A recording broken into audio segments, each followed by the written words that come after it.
The golden light of the late afternoon poured into the streets of Vienna, casting a soft amber glow across the cobbled roads. Lucas Miller, a 38-year-old financial analyst, sat at his sleek mahogany desk, absent-mindedly tapping his fingers against the surface. His home office was quiet, except for the occasional creak of the old wooden floor beneath him. The room was a testament to the life he had built. Framed degrees from prestigious universities, photos of vacations with his wife, Elena, and the scent of fresh coffee brewing in the corner. Vienna had always been his sanctuary, a place where art, history, and modernity converged in a symphony of beauty. He and Elena had made their life here, a comfortable one, full of laughter, travel, and mutual dreams. She was an art curator, her 36-year-old self constantly moving between cities for exhibitions and gallery openings. Their marriage, now 8 years strong, had always felt stable. They had weathered the storms of early careers, infertility struggles, and the quiet battles of long-term relationships. Or so he thought. For months now, an unsettling feeling had gnawed at the back of his mind. Elena, once full of animated stories about her work and the artists she admired, had become distant. Her phone had become a permanent fixture in her hand, her gaze often slipping to it mid-conversation. Lucas tried not to read too much into it. He reminded himself that they were both busy. They were getting older, and the honeymoon phase couldn't last forever, right? Still, there were signs. She had grown secretive about her trips. Casual mentions of just another gallery in Paris or a quick visit to Berlin seemed more frequent than usual. Lucas noticed the subtle shifts, the slightly hurried goodbyes before work trips, the lack of intimacy when she returned. It was unlike Elena to be emotionally distant. They had always been open with each other, talking through whatever struggles or stresses they faced.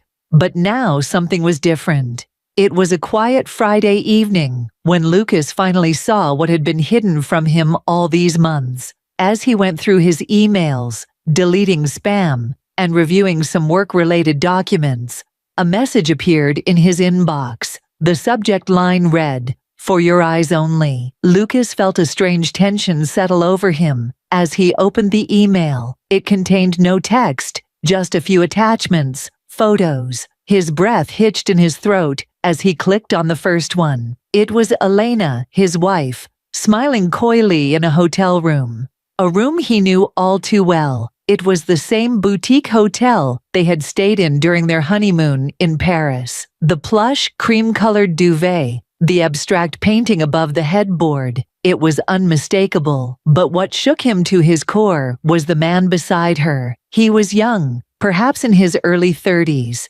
with dark hair and a chiseled jawline. In the next picture, Elena was kissing him. The man's hands were wrapped around her waist, pulling her closer as they lay on the bed. Lucas stared at the images in disbelief. His hands trembled as he scrolled through the rest of the pictures, each one more damning than the last. Elena, the woman he had loved, trusted, and built his life with, was in bed with another man. And this wasn't some fleeting moment of indiscretion. The way they looked at each other, the intimacy in their touches, it spoke of a deeper connection, a secret life that Elena had kept from him. He sat there for what felt like hours, his heart pounding in his chest. His world was crumbling around him, and yet everything remained painfully still. How could she do this? Why hadn't he seen it coming? The clock on the wall ticked louder with every passing second, echoing the emptiness he felt inside.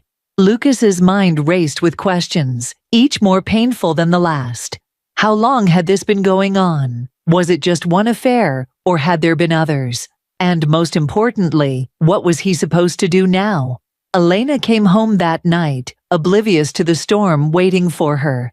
The sound of the front door clicking shut echoed through their large apartment. Lucas remained in his office, his eyes fixed on the photos. He heard her footsteps, the soft hum of her voice as she greeted him from the hallway. "Lucas, are you still working?" Elena called, her voice cheerful. He didn't respond immediately. His throat was dry, and his heart felt as if it had been ripped from his chest. How could she sound so normal, so unburdened by the betrayal she had been living? Moments later, Elena appeared in the doorway. Her smile faltered as she noticed the stern expression on Lucas's face. His hand clutched his phone, still displaying the email. "Lucas, is everything okay?" she asked, a hint of concern creeping into her voice. Without a word, Lucas handed her his phone. Elena's face went pale as she stared at the screen. Her eyes widened, and for the first time, he saw real fear in them. "Elena," Lucas's voice was strained, barely above a whisper.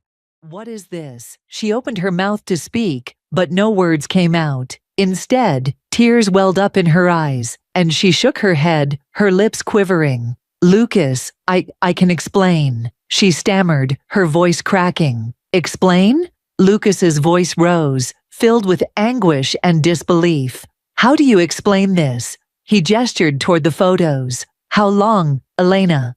How long have you been lying to me?" Elena's tears spilled over, and she covered her face with her hands, unable to meet his gaze. "It was a mistake," she sobbed. "I never meant for it to happen. Damien, it just happened. I didn't." "Damien," Lucas spat the name out like venom. "Is that his name? How long, Elena?" "6 months," she whispered, her voice barely audible. "It's been going on for 6 months." Lucas felt as though the air had been sucked out of the room. 6 months. Half a year of lies, deceit, and betrayal.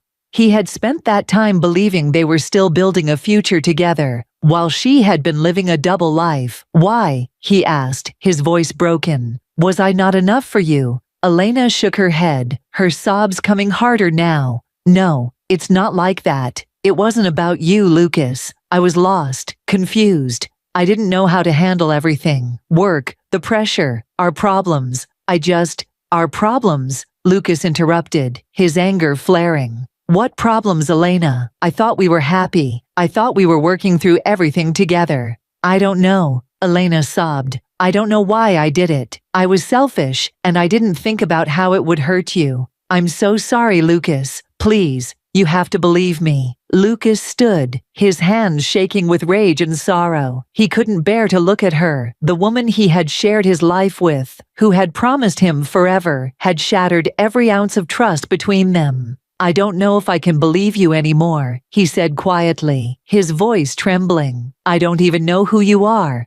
Elena reached out to him, desperate, her tear-streaked face pleading for forgiveness. "Please, Lucas, we can fix this. I'll do whatever it takes. Just don't leave me, please." Lucas stepped back, his eyes filled with pain. "I need time," he said, his voice hoarse. "I need time to think." With that, Lucas walked out of the room, leaving Elena behind, her sobs echoing through the apartment. He didn't know where he was going, but he knew he couldn't stay, not right now. The weight of her betrayal was too much to bear. He wandered the streets of Vienna, the night air cold against his skin. The city, once his sanctuary, now felt foreign and empty. He passed by the cafes and parks they used to frequent together, each one a painful reminder of what they had lost. How had it come to this? How had he been so blind? As the hours passed, Lucas found himself sitting on a bench by the Danube River, staring out at the water. His mind raced with conflicting emotions: anger, sadness, confusion. He had loved Elena with every fiber of his being, but now he wasn't sure if that love was enough to repair the damage. Could he ever forgive her? Could he ever trust her again? The questions weighed heavily on him, and no matter how hard he tried, he couldn't find the answers. Love, he realized, was not always enough to hold a relationship together. It required trust, honesty, and loyalty, things that had been broken beyond repair. But as the sun began to rise over the city, Lucas made a decision. He would confront Elena one last time, but this time he would be honest with himself about what he truly wanted. He couldn't change the past, but he could decide his future. A week later, Elena sat across from Lucas in a small cafe near their apartment. her eyes swollen from days of crying. Her hands trembled as she clutched a steaming cup of coffee, avoiding Lucas's gaze. The cafe was quiet, with only a few early morning patrons scattered around. The soft murmur of conversation filled the air, but the tension between them was palpable. Lucas sat across from her, his face impassive, but his mind was a whirlwind of emotions. The week apart had given him time to reflect, to sift through the debris of their relationship. He hadn't come to any easy conclusions, but he knew one thing for certain: the trust between them was shattered, and no matter how much time passed, it wouldn't be easy to rebuild. Elena finally broke the silence. "I'm so sorry, Lucas," she whispered, her voice barely audible over the soft clatter of plates.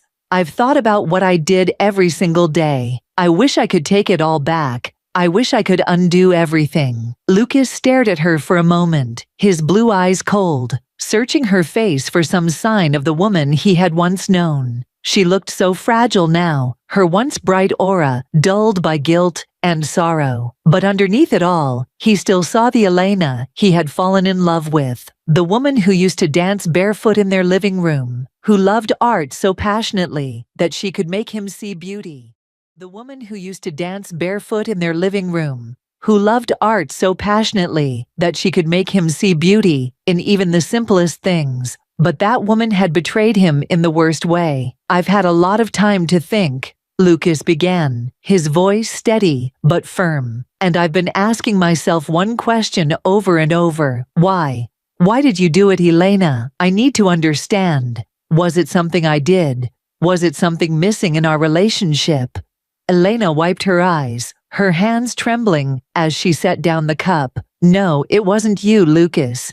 It was never you. I don't know how to explain it without sounding like I'm making excuses, but I was lost. We were going through a rough patch, and I started feeling like I wasn't enough, like I was losing myself in the marriage. When I met Damien during that work trip, it wasn't love or even lust. It was an escape, a distraction from everything I was feeling." 6 months, Elena, Lucas said bitterly, leaning forward. 6 months is more than a mistake. You don't make a mistake for half a year. "I know," she whispered. "I know that. And I hate myself for it every single day. Damien meant nothing to me, but I let him into my life because I was too afraid to face what was happening between us. I was selfish, and I betrayed you." Lucas took a deep breath, feeling the weight of her words press down on him. "I gave you everything," he said softly, his voice breaking. "I trusted you. You were the person I thought I could rely on no matter what. And now, I don't know how to look at you without seeing those pictures in my mind." Elena flinched, her tears falling freely now. "I know I can't take back what I did, and I don't expect you to forgive me. But I want to make things right, Lucas. I don't want to lose you." Lucas sat back in his chair, running a hand through his hair. "I don't know if I can forgive you, Elena. And even if I could, I don't know if I can trust you again. Trust is the foundation of everything we had, and you destroyed it." Elena's face crumpled, and she sobbed quietly into her hands. "I don't deserve your forgiveness, I know that, but I'm willing to do whatever it takes to fix this, if you'll let me." Lucas remained silent, watching her crumble under the weight of her guilt. He wanted to feel compassion, to offer some kind of comfort, but the anger and hurt inside him were too overwhelming. He had spent years building a life with Elena, and now all of it felt like a lie. "I loved you, Elena," Lucas said finally, his voice soft but filled with sadness. "And maybe a part of me still does. But love isn't enough to fix this. I need time, and I need space. I can't just pretend like everything will go back to the way it was." Elena nodded, wiping her tears with the back of her hand. "I understand. I'll give you as much time as you need. Just don't shut me out completely, please." Lucas stood up, reaching for his coat. He felt exhausted, emotionally drained, as if he had just fought a battle and lost. "I don't know what the future holds, Elena, but right now, I need to figure things out on my own." Without another word, Lucas walked out of the cafe, leaving Elena behind. The cold morning air hit his face as he stepped onto the street, the weight of the conversation pressing heavily on his chest. He had made his decision. For now, at least, he couldn't stay in a relationship where trust had been so completely destroyed. As he walked through the quiet streets of Vienna, Lucas felt a strange sense of relief wash over him. He didn't know what his next steps would be, but he knew he had taken the first one. He had chosen himself. He had chosen to heal, even if that meant walking away from the woman he had once loved with all his heart. 6 months later, the city had shifted from winter's icy grip to the warmth of spring. Lucas sat on a park bench near the Danube River, the soft sound of the water flowing peacefully behind him. It had been 6 months since that fateful night when he had discovered Elena's betrayal. 6 months of soul-searching, of healing, of trying to find some sense of closure. He had spent the early weeks in a haze, grappling with the overwhelming emotions of anger, betrayal, and grief. He had rented a small apartment on the other side of the city, away from the memories that clung to their shared home. He kept his distance from Elena, answering only a few of her messages and calls, needing the space to breathe, to think. In those months, Lucas found himself gravitating towards his old passions, things he had set aside during the busyness of his marriage. He spent more time at art galleries, immersed in the quiet beauty of paintings and sculptures that had always brought him peace. He started hiking again, reconnecting with nature, and finding solace in the mountains that framed the outskirts of Vienna. But even in the midst of his healing, Elena's absence was a constant shadow. He couldn't deny that he still thought about her, wondered if she was okay. He knew she was seeing a therapist, trying to make sense of her own actions. But Lucas had made no promises about their future. He was still searching for answers within himself. One afternoon, while walking along the Danube, Lucas received a message from Elena. It was short and simple. "Can we meet?" He hesitated, unsure if he was ready to see her again. But something inside him, perhaps a lingering need for closure, urged him to agree. He replied with a time and place, and a few days later, they met once again in the same cafe where they had last spoken. Elena looked different now, older, perhaps more worn from the emotional toll of the past months. But there was also something softer about her, as if she had come to terms with her mistakes. They sat in silence for a moment, the weight of their shared history hanging between them. "I didn't know if you'd agree to meet," Elena said softly, her fingers tracing the edge of her cup. Lucas shrugged, his voice calm. "I wasn't sure either." She looked down, gathering her thoughts before speaking again. "I've been seeing a therapist. I've been trying to understand why I did what I did, why I hurt you the way I did. I know I can't undo the past, but I've been working on myself." Lucas nodded. "I'm glad you're taking steps to heal, but I've also been doing my own healing, and I've come to realize that I need to focus on myself too." Elena's eyes shimmered with unshed tears, but she nodded in understanding. "I know, I don't expect anything from you, Lucas. I just wanted to tell you that I'm sorry, truly sorry." For the first time in months, Lucas felt a sense of closure. He had been holding on to his anger for so long, but now, sitting across from Elena, he realized that forgiveness didn't mean forgetting. It meant letting go of the pain and choosing to move forward, whether that was together or apart. "I forgive you, Elena," Lucas said quietly, his voice steady. "But that doesn't mean we can go back to what we had. Too much has changed." Elena nodded, tears finally spilling down her cheeks. "I understand. I'll always be grateful for the time we had together." With that, they sat in silence. The weight of their shared history finally lifted. They would part ways, both of them forever changed by what had happened, but perhaps better for it.